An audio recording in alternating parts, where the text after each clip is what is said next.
Welcome, guys. Yeah, so this problem is very entertaining. Yeah, so let's solve it. So hope you guys subscribe to my channel. Yeah, so best time to buy and sell stock. Okay, so this problem say that you are given an array price with price I in the price given I and if you may decide to buy or sell stock, you can only hold at most once. So you can only get one stock on a time and you sell it. Okay, and then you get a so-called maximum profit. So for example, this problem you can buy on day 2 and sell on day 5, right? And then you can then buy day 4 and sell on. So you can only you cannot buy twice, right? You must buy and sell, buy and sell, buy and sell. Okay. And ask what is the answer. Okay, and this solution I already write it. We can solve by dynamic programming. Okay, so let's solve this. So let me just write down answer. Right, so this problem can be defined to be, let's say I define F0 I to be the maximum profit. So it's a maximum profit on day I, which no stock. So basically you don't buy any, you don't, so that stock is not on your hand. And the F1I defined to be the maximum profit on day I, which has stock. Okay, so let's write down the equation, right?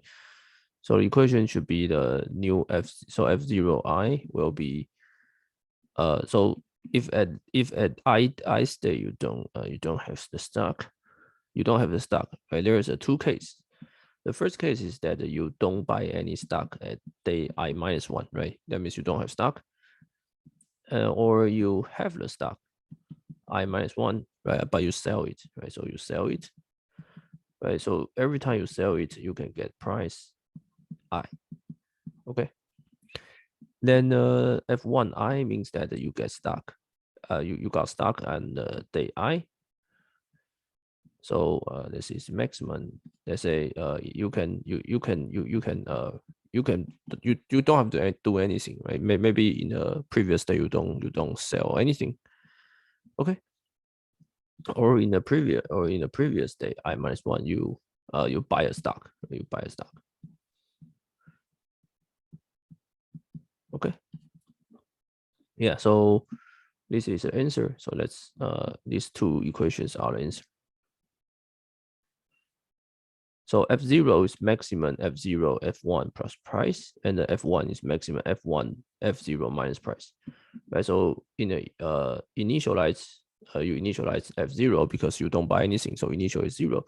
If you buy at day 0, you already minus price 0, right? So F0 is max F0 plus and common F1 plus price I, just why, right?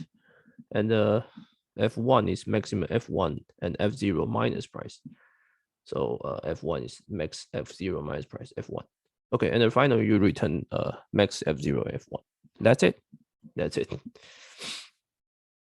Okay, so you can easily solve it. Okay. Also there's another question which is exactly the same as this one, called the best time to buy a sell stock. So basically everything is the same, and the only difference is that every time when you selling a stock, you need to pay a so-called transaction fee. Okay, so for example, this 1849, the answer is the same as previous, but you need to minus 2, right? That you need to pay twice the translation fee, and then you do the same thing, right? So this is almost the same, right? The only difference is that in this problem, since you need to do a transaction fee, right? So when you sell it, you need to minus a fee, right? So just do the same thing and the same equation. Or the only difference is that there's 3 words, FEE, right? So you can say that when the fee is 0, then this equation become the previous one. Yeah, so actually these two are exactly the same. So that's why I make a video for it, right? You see, I actually solve it. Okay, so see you guys next videos.